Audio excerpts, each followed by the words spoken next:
नमस्कार दोस्तों, ज्योतिष class 4 part 2 and this is the end of class 4। ये क्लास 4 के 2 ही पार्ट बनाए हैं मैंने, और इस पार्ट के अंदर अब हम जो कुछ जानेंगे वो आप एग्जैक्टली पहुंच जाओगे। अब कुंडली के अंदर, अभी तक आप कुंडली के चारों तरफ वातावरण में घूम रहे थे, अब आप कुंडली में प्रवेश करने वाले हो।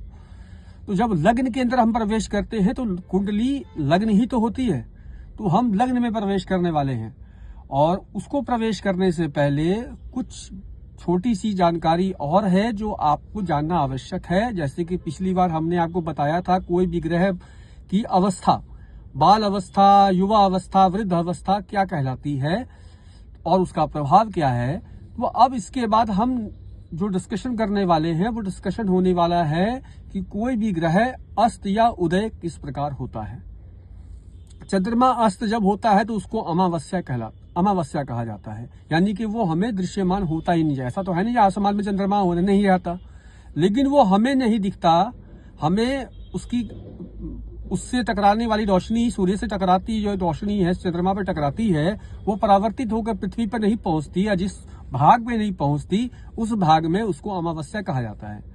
ठीक है, तो अमावस्या की जो तिथि, अमावस्या वाली जो तिथि होती है उस दिन चंद्रमा अस्त हो जाते हैं सूर्य से, यानी कि बिल्कुल एक ही राशि में आके बैठ जाते हैं दोनों, तो वो अमावस्या की स्थिति कहलाती है। ठीक इसी प्रकार सभी ग्रह जब सूर्य से एक निश्चित दूरी के अंदर आ जाते हैं तो वो अस्त कहलाते हैं, और एक निश्चित दूरी से बाहर रहने पर वो उदय ही कहलाते हैं। यानी कि वो वैसे उदय ही है, लेकिन जब अस्त होने के बाद वापस वो दूरी, डिस्टेंस बढ़ने लगता है तो फिर हम उस स्थिति में उसको उदय कहते हैं। तो कोई भी ग्रह एक निश्चित दूरी के अंदर आने के बाद सूर्य से अस्त हो जाता है। तो इसको हम नोट करते हैं और इसको आप ठीक से नोट कीजिए। देखिए, चंद्रमा जब सूर्य से 12 डिग्री के नजदीक आ जाता है, यानी बताया था टोटल 30 डिग्री की एक राशि होती है, तो अब सूर्य से 12 डिग्री नजदीक आ गया कोई भी ग्रह, सूर्य की डिग्री से 12 डिग्री नजदीक आ गया कोई भी चंद्रमा आ गया, तो वो अस्त कहलाएगा। 12 डिग्री से ऊपर होगा, ज्यादा होगा तो वो उदय ही कहलाएगा। और अगर कोई भी ग्रह, चंद्रमा ही नहीं कोई भी ग्रह, अगर सूर्य से 3 डिग्री के डिस्टेंस या उससे कम के डिस्टेंस, या 3 डिग्री या उससे कम के डिस्टेंस पे अगर है, तो वो पूर्ण अस्त कहलाता है, यानी कि वो कंप्लीटली अस्त है। तो उसका प्रभाव नगण्य हो जाता है। उस ग्रह को हम मान लेते हैं कि रिटायर्ड हर्ट है, ठीक है। लेकिन अगर वो 3 डिग्री से ज्यादा है लेकिन अस्त हुआ है, तो उसको हम मिश्रित परिणाम देने वाला मानते हैं, बट कम परिणाम देने वाला मानते हैं। चंद्रमा के बाद अब हम आगे बढ़ते हैं मंगल पे। तो मंगल ग्रह 17 डिग्री पर या उससे कम की डिस्टेंस पे अगर सूर्य से हो तो वो अस्त हो जाएगा, और 17 डिग्री से ज्यादा का डिस्टेंस अगर सूर्य के साथ है तो वो उदय कहलाएगा। बुध है 13 डिग्री पर अस्त हो जाते हैं, या उससे कम डिग्री पे अस्त हो जाते हैं, या 13 डिग्री से ज्यादा का डिस्टेंस अगर हो तो वो उदय कहलाएंगे। ठीक उसी प्रकार गुरु और शुक्र दोनों ही 9 डिग्री पर अस्त हो जाते हैं, और 9 डिग्री से कम डिस्टेंस हो तो अस्त है, और 9 डिग्री से ज्यादा है तो वो उदय कहलाते हैं। इसके बाद आते हैं शनि लगभग हाफ पोर्शन ऑफ द राशि, यानी 30 डिग्री की एक राशि है, हाफ डिस्टेंस तक, यानी 15 डिग्री की डिस्टेंस में अगर सूर्य के वो आते हैं तो वो अस्त होने शुरू हो जाएंगे। और अगर 15 डिग्री से दूर के डिस्टेंस पे हैं, या जाते हुए भी दूर से 15 डिग्री से आगे चले गए, तो वो उदय कहलाएंगे। यानी कि सूर्य से 15 डिग्री का डिस्टेंस अगर शनि का है या उससे कम का डिस्टेंस है तो शनि भी अस्त कहलाते हैं। और जैसा मैंने आपको पहले बताया कि सभी ग्रह 3 डिग्री से कम का डिस्टेंस अगर सूर्य से मेंटेन कर रहे हैं तो वो पूर्ण अस्त कहलाते हैं। तो उदय और अस्त की कहानी आपको सामने आ गई। अब मैं आपको छोटा सा एक चित्र दिखाता हूं, जहां से आपको समझाने में मुझे भी आसानी होगी, आपको समझने में भी आसानी होगी। ये देखिए, अभी मान लीजिए सूर्य यहां पर बैठे हैं, शनि उसी राशि में बैठे हैं, तो बेसिकली वो अस्त कहलाएंगे, लेकिन ये इस तरीके से अस्त नहीं होगा।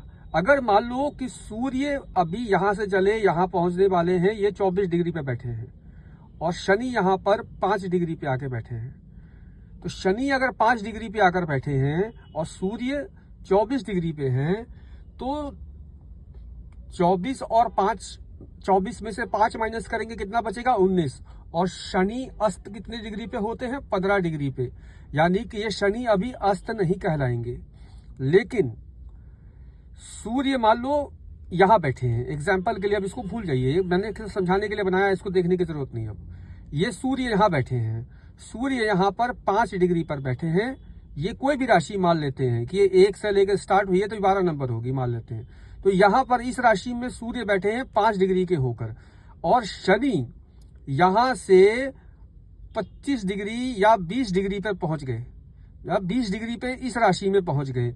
तो इस राशि में बैठे हुए भी शनि अस्त हो जाएंगे, क्योंकि सूर्य से टोटल डिस्टेंस कितना हुआ? 5 प्लस और 10 माइनस, टोटल 15 डिग्री का डिस्टेंस रह गया। तो ये शनि भी अस्त हो गए।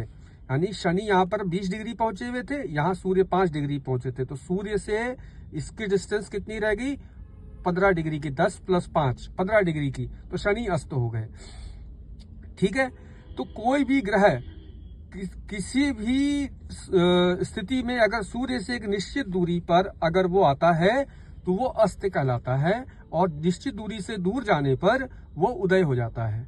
ठीक है। उदय और अस्त का यही कहानी है। इसको एक और तरीके से समझाते हैं, जो मैंने आपको चंद्रमा के विषय में समझाने का प्रयास किया था। मान लीजिए ये सन है, सूर्य है, अब सभी ग्रह उसकी परिक्रमा कर रहे हैं। तो शनि अगर सूर्य से इधर आगे चले गए, पता है कि सबसे लंबी डिस्टेंस पे अगर सौर मंडल के अंदर अगर हम प्लैनेटरी सोलर सिस्टम के अंदर सबसे दूर पे अगर कोई ग्रह परिक्रमा कर रहा है सूर्य की, दैट इज शनि।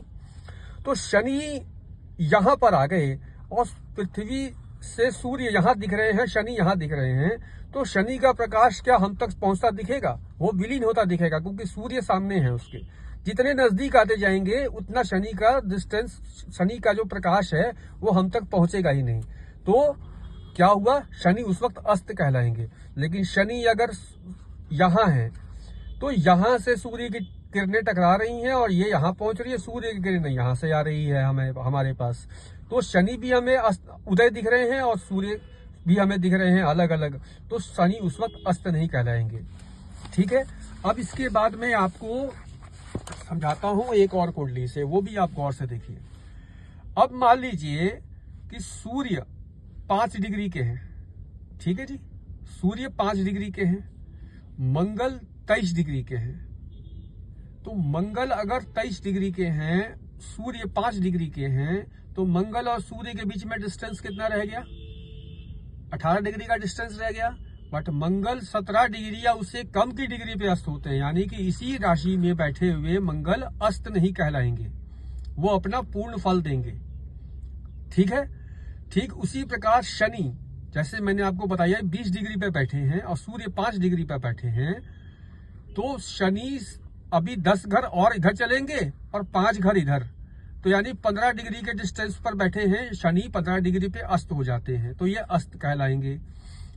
ठीक इसी तरीके से आप यहां देखिए सूर्य है, अब सूर्य से बुध की दूरी देखिए, बुध 8 डिग्री पे है और सूर्य 5 डिग्री पर है, तो टोटल डिस्टेंस कितना हो गया? 3 डिग्री। तो 3 डिग्री का मैंने कब क्या बताया था कि 3 डिग्री या उससे कम का डिस्टेंस अगर किसी ग्रह का किसी के साथ, सूर्य के साथ हो, तो वो पूर्ण अस्त कहलाता है। ये यहाँ पर बुध केवल अस्त नहीं पूर्ण अस्त कहलाएंगे, शनि अस्त कहलाएंगे और मंगल उदय कहलाएंगे। गुरु यहाँ पर 6 डिग्री के हैं, ये 5 डिग्री पे हैं, बहुत डिस्टेंस है। 25 डिग्री यहाँ और 6 डिग्री यहाँ, 25 और 6 31 डिग्री, यानी कि लगभग एक राशि से भी 1 डिग्री एक्स्ट्रा दूरी पर बैठे हैं, तो ये गुरु उदय कहलाएंगे। अब यहाँ पर शुक्र बैठे हैं 10 डिग्री पे, तो 10 डिग्री से 20 डिग्री इस राशि में रह गई, 30 डिग्री ये, 20 20 50, 50 और 5 55 डिग्री के डिस्टेंस पे हैं, तो शुक्र भी उदय कहलाएंगे। अब मान लो कि चंद्रमा यहां बैठे हैं, ठीक है जी, बिल्कुल सामने, जब 180 डिग्री 7वें घर पे सूर्य से चंद्रमा होता है तो वो पूर्णिमा का कहलाता है। क्योंकि एग्जैक्टली सामने होता है। यानी सूर्य हमें पृथ्वी से सूर्य हमें इधर दिख रहे हैं, तो चंद्रमा इधर दिख रहे होंगे, इस तरफ। सूर्य इधर है, पृथ्वी इधर है, चंद्रमा इधर दिख रहे हैं। यानी सूर्य की रोशनी चंद्रमा पे पड़ती है, पूर्ण चंद्रमा पे पड़ती है, और पूर्ण चंद्रमा की रोशनी पृथ्वी पर पहुंचती है, तो चंद्रमा हमें पूर्ण रूप से दिखता है, पूरी गोलाकार में दिखता है, तो वो पूर्णिमा हो जाती है।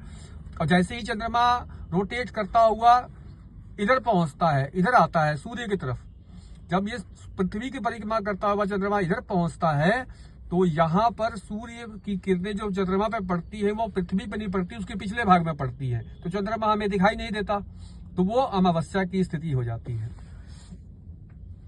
ठीक है, अब देखिए कोई भी ग्रह, अब जैसे अमावस्या की बात कर रहा था मैं आपसे, सूर्य और चंद्रमा एक ही राशि में बैठे हैं, एक 19 डिग्री पे है और एक 15 डिग्री पे है, तो 4 डिग्री का डिस्टेंस है। पूर्ण अस्त नहीं कहलाएंगे, लेकिन ये अस्त कहलाएंगे, क्योंकि ये हमें दिखते नहीं है। जैसे कि आप चतुर्दशी का चंद्रमा, कृष्ण पक्ष की चतुर्दशी का चंद्रमा आपको नहीं दिखता है, बहुत बारीक दिखता है, अगर दिखे तो वो अस्त कहलाते हैं, यानी प्रभाव नगण्य हो जाता, बहुत ही बारीक सी रोशनी पहुंचती है पृथ्वी तक, तो वो लगभग अमावस्या के नजदीक है। जैसे ही ये इन दोनों की डिग्रियां लगभग 3 डिग्री के नजदीक आ जाएंगी, चंद्रमा पूर्ण अस्त हो जाएगा और वहां से अमावस्या की तिथि प्रारंभ हो जाएगी। ठीक है, ये आकाश में, ये सारे नक्शे आपको पता है कि ये आकाश को ही हमने 12 भागों में बांटा हुआ है, तो ये 12 भाग में है। ठीक है, अब यहां से हम आगे बढ़ते हैं।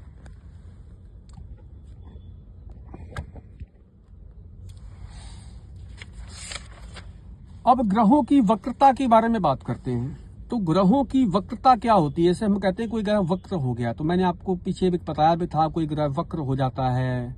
ठीक है, तो यानी कि तो वो क्या स्थिति होती है? तो स्थिति यह होती है कि कोई भी ग्रह जब अपनी नियमित चाल से धीरे चलता हुआ प्रतीत होता है या धीरे चलता हुआ दिखता है, तो वो वक्री कहलाता है। तो अब वक्री के बारे में कुछ किंवदंतियां हैं, कुछ फलादेश हैं। कुछ लोग कहते हैं कि वक्री ग्रह बुरा प्रभाव देते हैं, कुछ लोग, कुछ विद्वान कहते हैं कि वक्री ग्रह जो होते हैं वो अगर अशुभ हो आपकी कुंडली में तो वो शुभ फल देने लगते हैं, और अगर और कुछ लोग कहते हैं कि शुभ ग्रह अगर वक्री हो जाए तो वो अशुभ फल देने लगता है। तो अलग अलग किंवदंतियां हैं, मैं इस बारे में आपको बाद में क्लैरिफिकेशन करूंगा। तो फिलहाल अभी आप इसको इस तरीके से समझिए कि वक्री कोई भी ग्रह होता है तो किस प्रकार उसको वक्री कहा जाता है। तो वक्री कोई भी ग्रह तब होता है जब हमें वो अपनी नियमित स्पीड से कम होता हुआ दिखाई दे, यानी पीछे जाता हुआ दिखाई दे। यानी कि पृथ्वी अपनी धुरी पे घूम रही है, सूर्य की परिक्रमा भी कर रही है, हर ग्रह अपनी धुरी पे भी घूम रहा है और अपनी परिक्रमा भी कर रहा है, लेकिन आप एक बात को समझ लीजिए कि ये जो गोल गोल हम ऐसे सोचते हैं ना, 360 डिग्री ऐसे गोल गोल घूम रहा है, तो एग्जैक्टली गोल रास्ते में कोई ग्रह घूम रहा होता तो ऐसा कोई नहीं घूम रहा होता। हर किसी का अपना एक पथ है। ठीक है, जैसे पृथ्वी 45 डिग्री पे झुकी हुई है तो उसका एक पथ है, तो वैसे ही चंद्रमा का अपना एक पथ है, शनि का अपना है, गुरु का अपना है, मंगल का, शुक्र का, बुध का, सबका अपना अपना पथ है। तो अब इसको क्या होता है कि ये कभी कभी एग्जैक्टली एकदम गोलाई में नहीं होता, कभी कभी ऐसे अंडाकार स्थिति भी आ जाती है बीच में। मतलब कि जब वो चक्कर काट रहा होता है तो यहां से यहां तक आधा तो ऐसे कर लिया, लेकिन इधर से लंबा हो गया, यानी ये यहां से तो ऐसा हो गया, यहां बीच में सूर्य मान लेते हैं हम, तो ये यहां से तो ऐसा आ गया लेकिन यहां से ऐसा हो गया।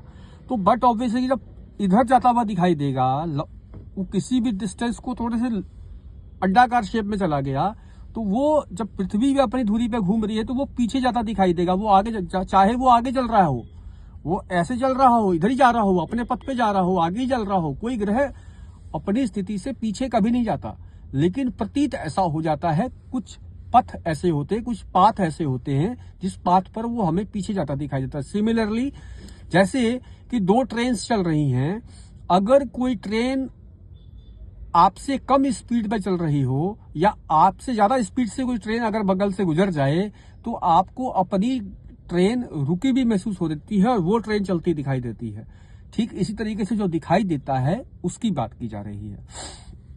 इसको एक समझाने के लिए मैं आपको छोटा सा एक डायग्राम बनाया था, पता नहीं कितना समझ में आएगा आपको। ये देखिए, ये सूर्य है, मान लेते हैं कि ये पृथ्वी है अपनी, ठीक है, बुध शुक्र को भूल जाइए, यहाँ पर पृथ्वी है। तो अब मान लो कि ये एक ग्रह है, शनि ग्रह है या गुरु ग्रह है, कोई भी है। तो अब ये गुरु ग्रह जब यहां से जा रहे हैं तो सूर्य से यहां से परिक्रमा कर रहे हैं और करने के बाद ये लंबी सी दूरी तय करते हैं।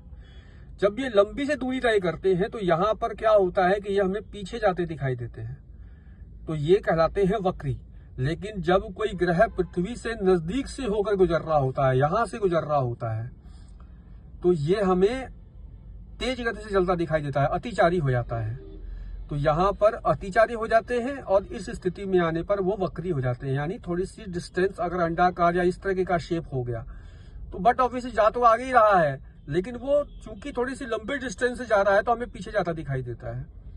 ठीक है, यही होता है वक्र का वक्रता। किसी भी ग्रह की वक्रता इस तरीके से देखी जाती है और इसी तरीके से इसी का एक विलोम होता है जिसको कहते हैं अतिचारी होना, यानी कि ज्यादा तेज से चलता दिखाई देना।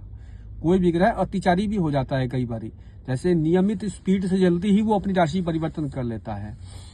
जैसे कि सूर्य है, गुरु है। गुरु यूजुअली मैंने आपको क्या बताया कि गुरु कोई भी राशि में 1 साल के लिए रहते हैं, लेकिन जब वो पृथ्वी के नजदीक से गुजरते हैं, यानी कि आज तारीख है 23 दिसंबर 2024, आज की तारीख में गुरु जो है वो पृथ्वी के नजदीक से गुजरने वाले हैं। जब वो पृथ्वी के नजदीक से गुजरेंगे तो वो लगभग 3 राशियों को बहुत जल्दी जल्दी क्रॉस कर जाएंगे। लगभग 50% से भी कम समय में वो एक राशि को परिवर्तन कर जाएंगे। यानी कि वो अभी वृषभ से जैसे ही मिथुन में आएंगे तो 154 दिन के अंदर ही, यानी 365 दिन नहीं, 154 दिन के अंदर ही वो वृषभ राशि से मिथुन राशि को छोड़कर कर्क राशि में प्रवेश कर जाएंगे, यानी वो अतिचारी हो जाएंगे। ठीक है, तो जैसी शनि है, अभी वक्री थे, अभी गुरु भी वक्री थे, लेकिन उसके बाद अब वो गुरु अतिचारी हो रहे हैं, यानी वो जल्दी जल्दी क्रॉस कर जाएंगे राशियों को। तो ये जो अवस्था कहलाती है ये अतिचारी कहलाती है। और जो ग्रह थोड़ी सी लेट अवस्था तक, अगर जैसे कि मंगल अभी वक्री चल रहे हैं, तो वक्री चल रहे हैं अभी नीच राशि में, फिर वक्री चलेंगे, वक्री चल के वो वापस से मिथुन राशि में प्रवेश करते दिखेंगे आपको। फिर मिथुन से वो कर्क में आएंगे और कर्क से फिर वो निकल के सिंह में जाएंगे। तो ये बहुत लंबा पीरियड मंगल का अभी केवल रहने वाला है कर्क राशि में और मिथुन राशि में। तो ये भी आपको जो तारीख बताई है, इस तारीख के अकॉर्डिंग आप इसकी चेक कर सकते हैं। अपनी एस्ट्रोसेज में कोई कुंडली निकालिए और वहां पे आप चेक कीजिए, आपको दिखेगा। ठीक है, अब इसके बाद बारी आती है कि कोई भी जब हम कुंडली निकालते हैं तो कुंडली के अंदर जब हम कोई कुंडली निकालेंगे तो उस कुंडली की एक कुंडली में आपको दिखाता हूं। ये देखिए, मान लीजिए कि ये एक कुंडली है, किसी की भी कुंडली है। अब ये देखिए नीचे क्या लिखा हुआ है, सूर्य 1 डिग्री, चंद्रमा 22 डिग्री, मंगल 12 डिग्री, बुध 12 डिग्री, गुरु 17 डिग्री, शुक्र 10 डिग्री, शनि 5 डिग्री, राहु और केतु 11-11 डिग्री पर दिख रहे हैं। लेकिन आपने गौर किया होगा कि ये मंगल, गुरु, राहु और केतु के आगे व लिखा हुआ है। व मतलब वक्री। आप कोई भी कुंडली जब आप निकालोगे तो उसके अंदर रेट्रोगेट होता हुआ दिखाई देगा, यानी वक्र वक्र लिखा होगा, अस्त लिखा होगा, ये सब चीजें लिखी मिलेंगी आपको उसमें, ताकि आपको सुविधा हो समझने की। लेकिन आपको खुद भी डिग्री से अनुमान लगा सकते हैं। तो जो मैंने अभी आपको बताया डिस्टेंस वगैरह, उससे देख के आप अस्त उदय का अनुमान लगा सकते हैं। और वक्र स्थिति जो है, वक्र स्थिति को आप यहां से भी चेक कर सकते हो, यानी तो आप पंचांग से निकाल सकते हो। ठीक है, तो ये जो मंगल के आगे वक्र लिखा हुआ है, गुरु के आगे वक्र लिखा हुआ है, तो ये क्या लिखा हुआ है, तो ये वही लिखा हुआ है। अब डिग्री तो हमने आपको बता दिया कि कौन सा ग्रह किस राशि में कितनी डिग्री पर बैठा है और किस भाव का स्वामी है, तो उससे हम एक अनुमान लगाते हैं, एक प्रेडिक्शन करते हैं कि हाँ जी ये फलित बनता है इसका। ठीक है, तो वैसे ही अगर कोई ग्रह वक्री है तो वक्री का भी अनुमान हम लगा सकते हैं कि ये वक्री, ऐसे मंगल वक्री होकर कहाँ बैठा है, तो सिंह राशि में बैठा है। तो मंगल और सूर्य आपस में क्या है, मित्र हैं। अब ये लग्न किसका है, तो सूर्य का लग्न है, सिंह लग्न है। ठीक है, तो किस घर का स्वामी होके बैठा है, तो वो चौथे घर का स्वामी यानी केंद्र भाव का स्वामी यानी सम भाव का स्वामी और एक नवम भाव का स्वामी होकर बैठा है, तो लग्न में बैठा है। तो अच्छे घर का स्वामी आकर अच्छे घर में आके बैठा है, वक्री होके बैठा है, तो इसका प्रभाव क्या होगा। वैसे ही गुरु है, तो गुरु कहाँ बैठे हैं, तो गुरु को खोजा जाए, गुरु यहाँ पे बैठे हैं, दशम भाव में बैठे हैं, शुक्र की राशि में बैठे हैं। ठीक है, और गुरु इस कुंडली में क्या है, तो गुरु देखो 9वें और 12वें भाव के स्वामी हैं, सॉरी 5वें और 8वें भाव के स्वामी हैं। ये 5वां भाव हुआ ना, 1 2 3 4 5, 5वां भाव, और ये 8वां भाव। तो 5 और 8 भाव का स्वामी गुरु दशम भाव में बैठा है, आजीविका के भाव में बैठा है।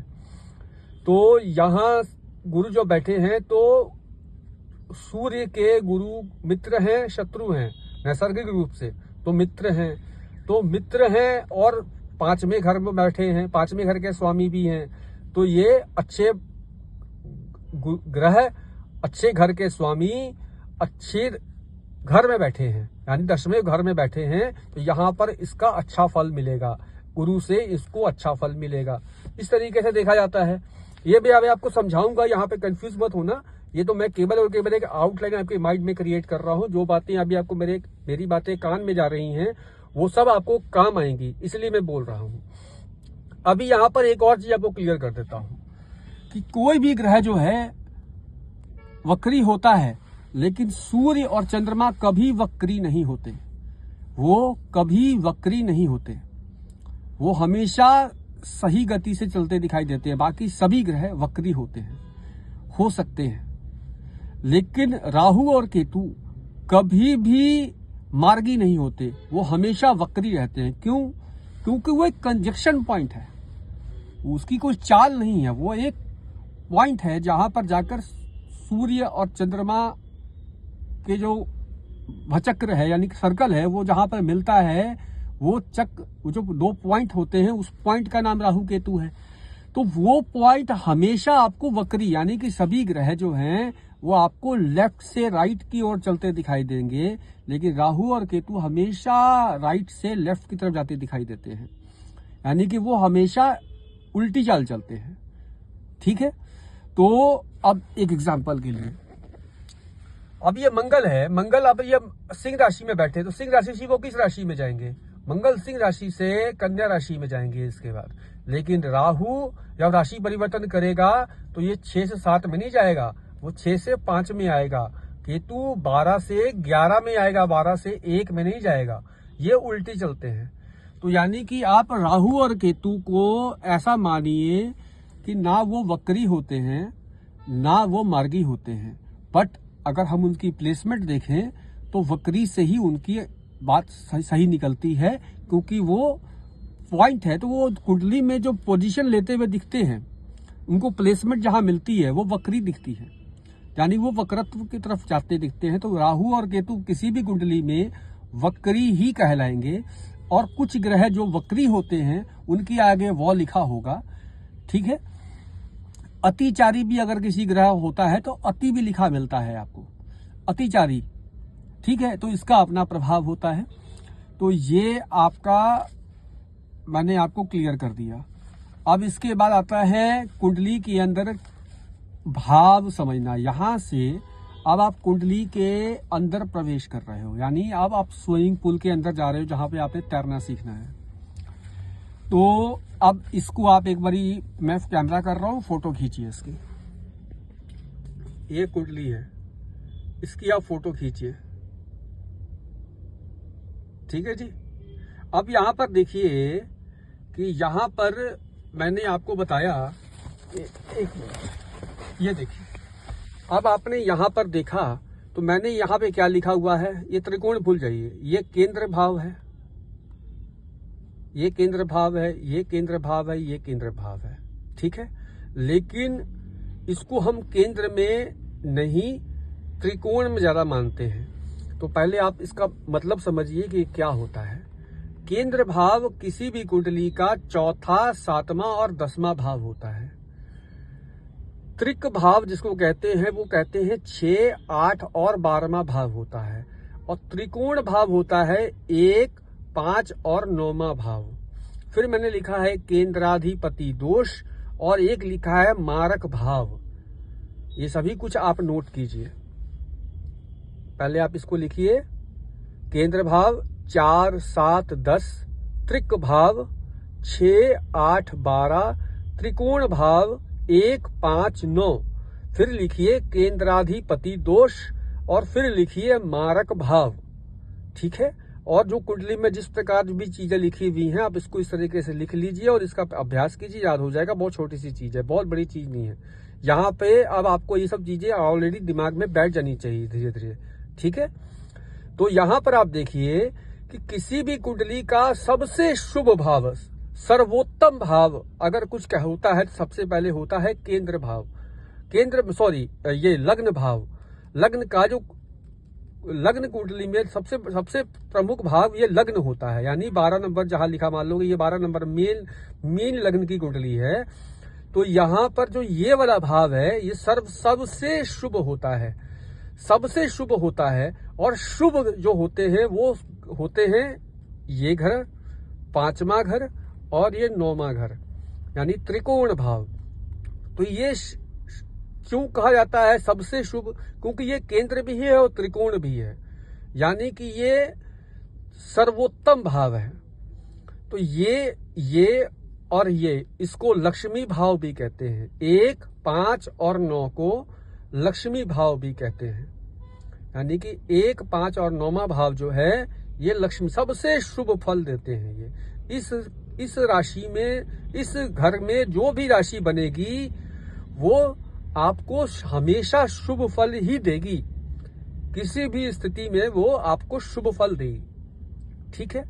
इसके बाद आता है ये चौथा भाव, 1, 2, 3, 4 चौथा भाव, 5, 6, 7 7वां भाव, 8, 9, 10 10वां भाव, यानी 1 छोड़ दीजिए, 4, 7 और 10, 4, 7 और 10, ये जो 3 भाव हैं ये सम भाव कहलाते हैं। इस भाव के अंदर जो भी राशि पड़ेगी वो आपको जैसा भी वातावरण होगा वैसा आपको समान फल देगी, वो कोई इंटेंशनली फल नहीं देगी आपको। जैसे कि ये और ये तो इंटेंशनली शुभ हैं, इनको किसी भी हाल में आपको शुभ फल ही देना है।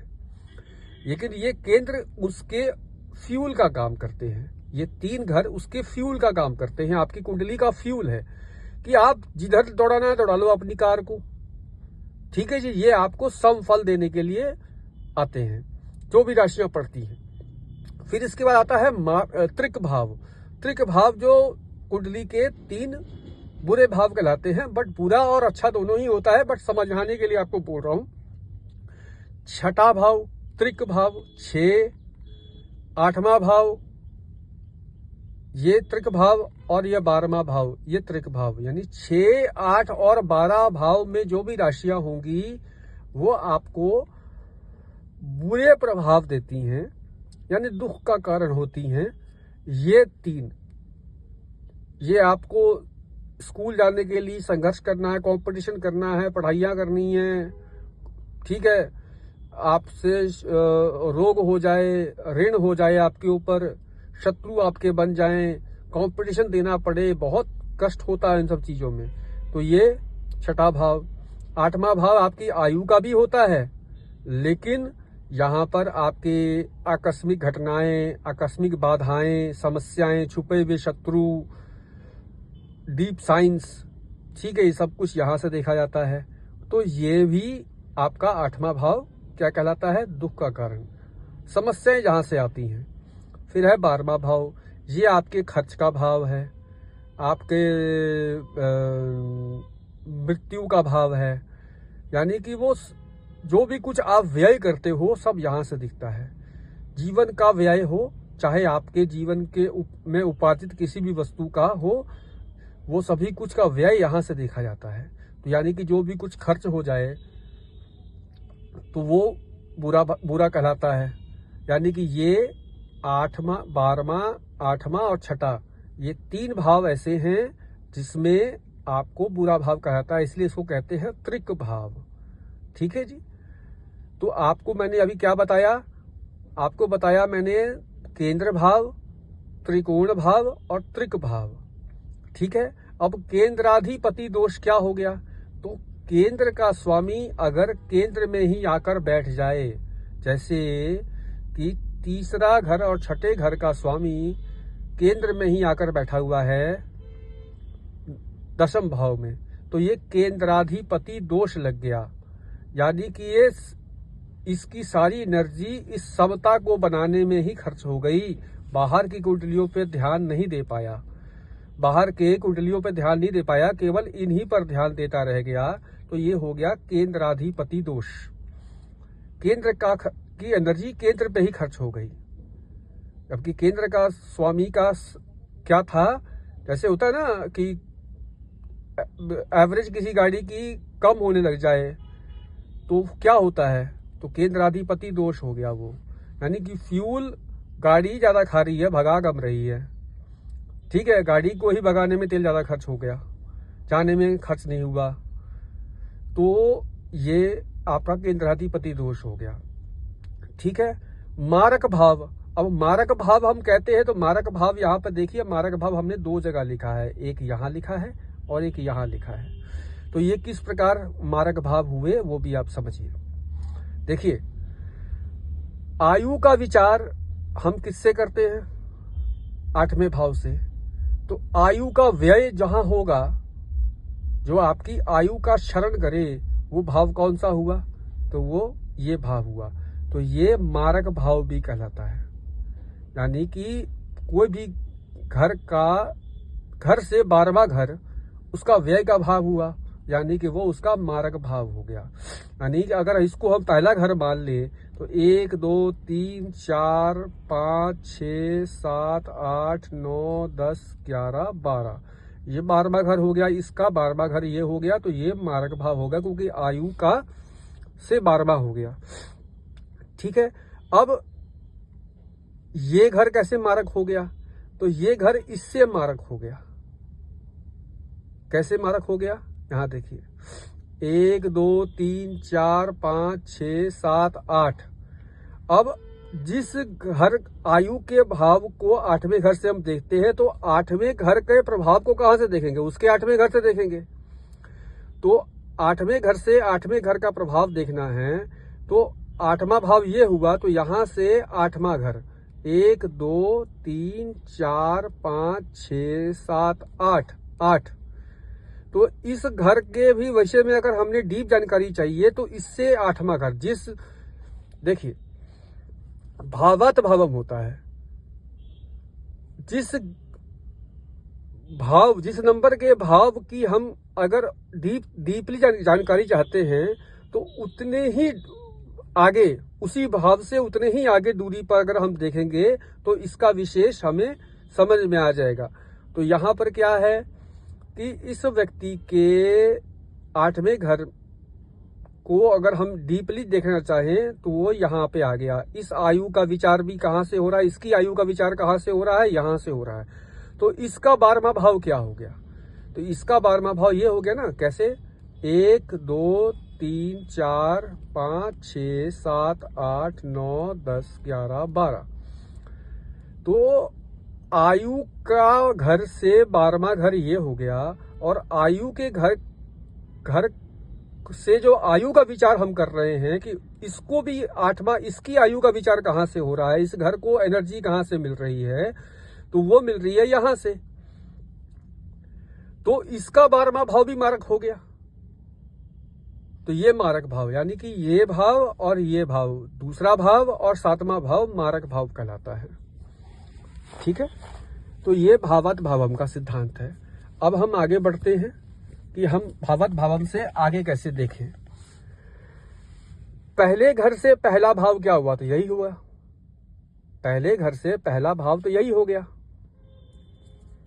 अब पहले भाव से पहला भाव यही हुआ, तो दूसरे घर से दूसरा भाव कौन सा हुआ, तो पहला घर ये हुआ, दूसरा घर ये हुआ। यानी कि इस भाव का विचार अगर हम करना है, इस भाव को भी अगर हमने डीपली स्टडी करनी है, तो हम इस घर से देखेंगे, इसको भी देखेंगे और इसको भी देखेंगे।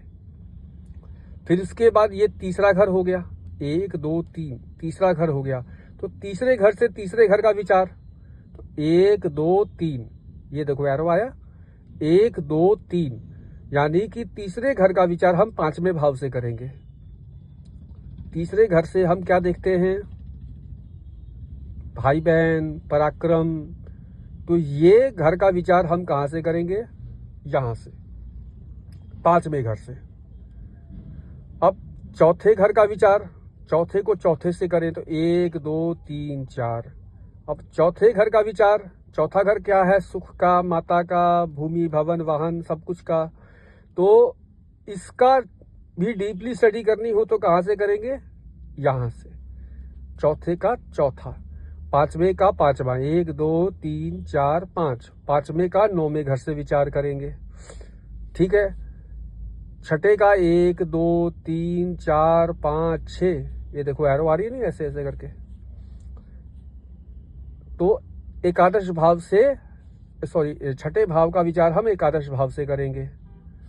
यहां से 1 2 3 4 5 6, एकादश भाव से छठे भाव का हम डीपली स्टडी करना हो तो छठे से छठा, पहले से पहला, दूसरे से दूसरा, तीसरे से तीसरा, चौथे से चौथा, 5वें से 5वां, छठे से छठा, 7वें से 7वां, 8वें से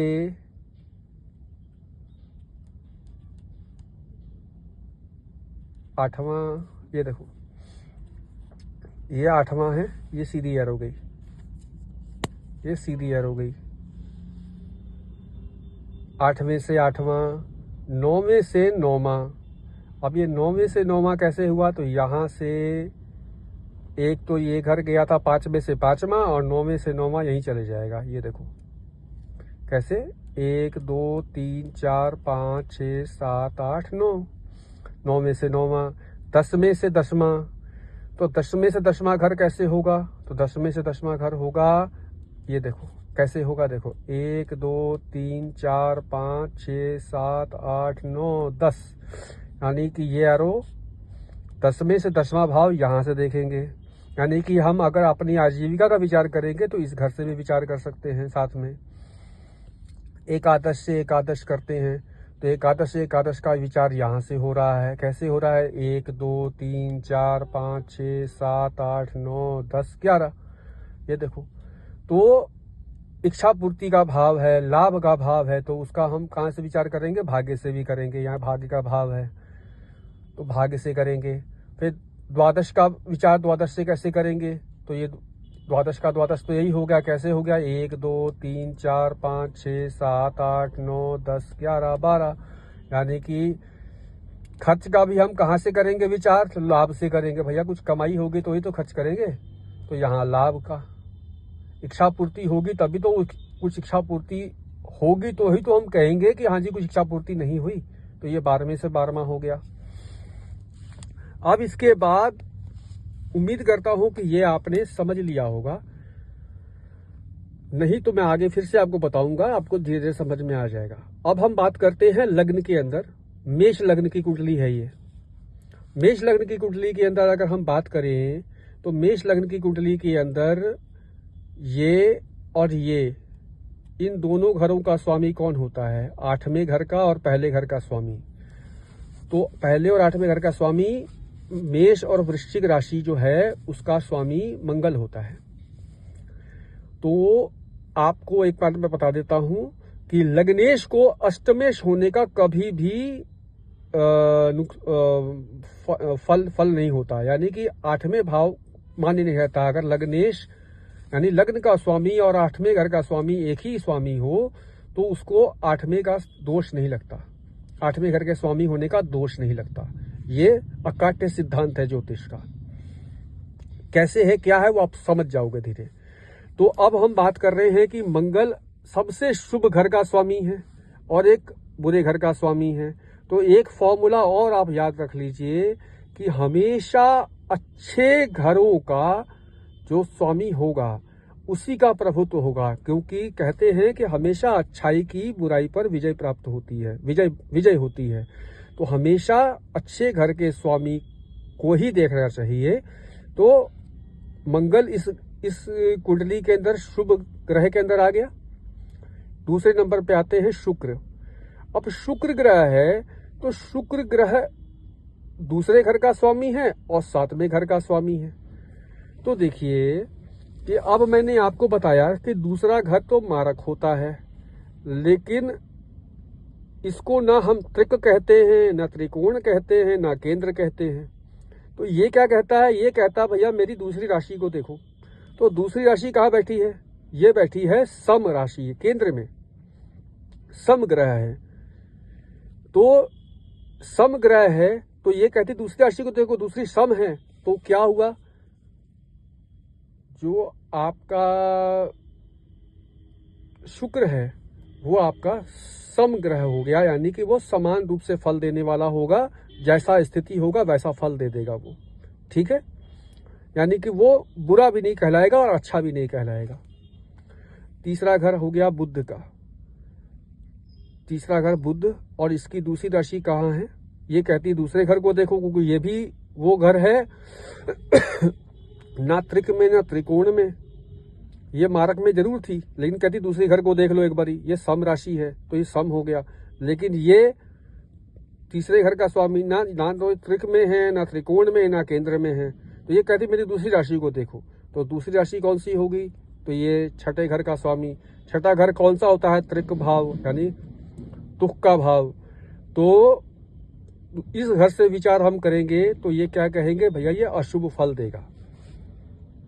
तो यहां पर अशुभ फल हो गया, छठे घर का स्वामी अशुभता दे दिया, ठीक है। यानी कि बुध जो है इस लग्न में मारक है, ठीक है, मारक ग्रह है, कारक नहीं है।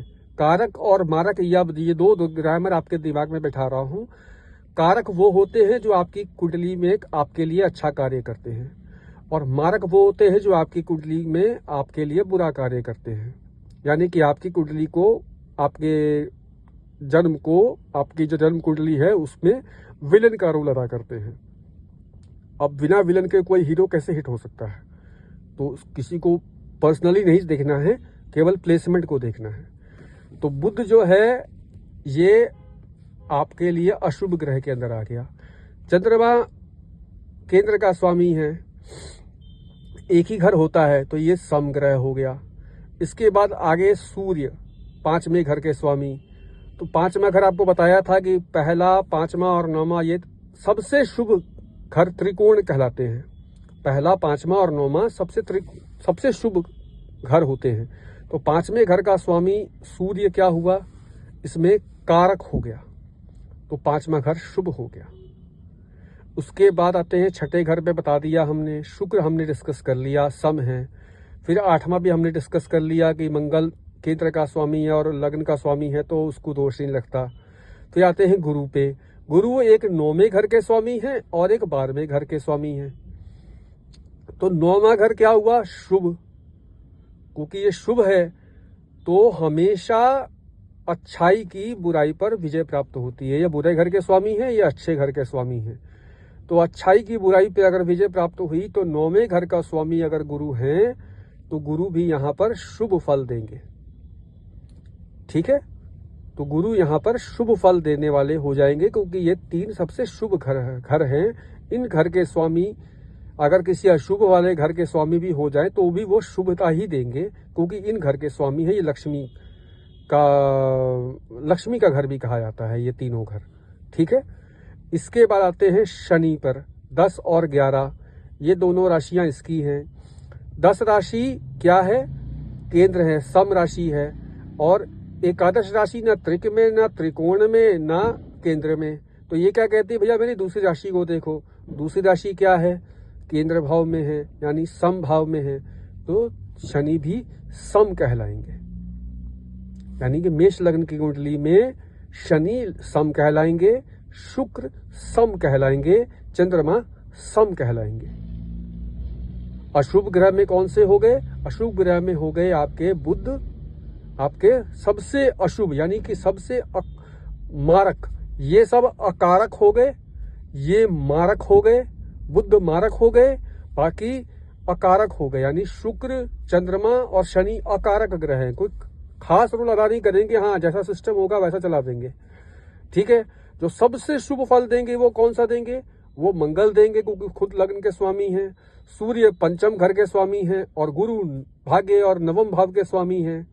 तो ये तीनों घर आपको हमेशा अच्छा फल देंगे। इनके जो भावेश हैं, यानी कि जैसे कि कोई भी ग्रह हैं उनका एक राशिपति है ना, जैसे नवमेश, नौवां घर के जो स्वामी है वो कौन हुए, नवमेश, द्वादशेश, यानी 12वें घर के स्वामी भी कौन है, गुरु हैं। 9वें घर के 12वें घर, दोनों घर के स्वामी कौन है, गुरु। तो गुरु के बारे में हमने बता दिया कि 9वां घर ही मान्य रहेगा।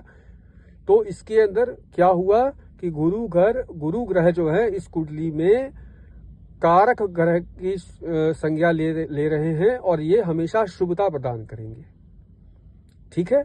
इसी प्रकार जब हम आगे अब हम कुंडली के बारे में जब हम पढ़ेंगे तो अगली कुंडली हम वृषभ करके सभी 12 लग्नों का विचार करेंगे। तो इससे क्या होगा कि एक आपको क्लैरिटी मिल जाएगी कि इसके बारे में कुछ कंफ्यूजन भी होगी, तो आप कंफ्यूजन को आपकी दिमाग से बादल छट जाएंगे कि इसको क्या माने ना माने। तो इसलिए मैं एक छोटा सा सीरीज निकाल रहा हूं, मेष से लेके मीन लग्न तक हर लग्न के बारे में आपको ये बताऊंगा कि कौन सा ग्रह किस कुंडली के अंदर कारक होता है, कौन सा अकारक होता है, कौन सा मारक होता है। ये सभी ग्रहों के बारे में और राशियों के बारे में जब आपको क्लियर हो जाएगा तो हम आगे बढ़ेंगे, तो आपको क्लैरिटी से समझ में आने लगेगा कि अब हम आगे बातें क्या कर रहे हैं। तो उम्मीद करता हूं कि ये सारी चीजें आपको आज अच्छी लगी होंगी। इसको आप अभ्यास कीजिए, जो नहीं समझ में आया कंफ्यूज नहीं होना, आगे आपको वापस सारी चीजें फिर से रिपीट होंगी। आपको जो भी चीज नहीं समझ में आया वो आपको समझ में आने लग जाएगा। तो ठीक है, इस ऑलरेडी बहुत लंबी वीडियो हो चुकी है, तो अब इसको यहीं पर हम विराम देते हैं और अगली बार हम 5वीं क्लास की तरफ बढ़ेंगे और हम देखेंगे 5वीं क्लास में सभी लग्न को।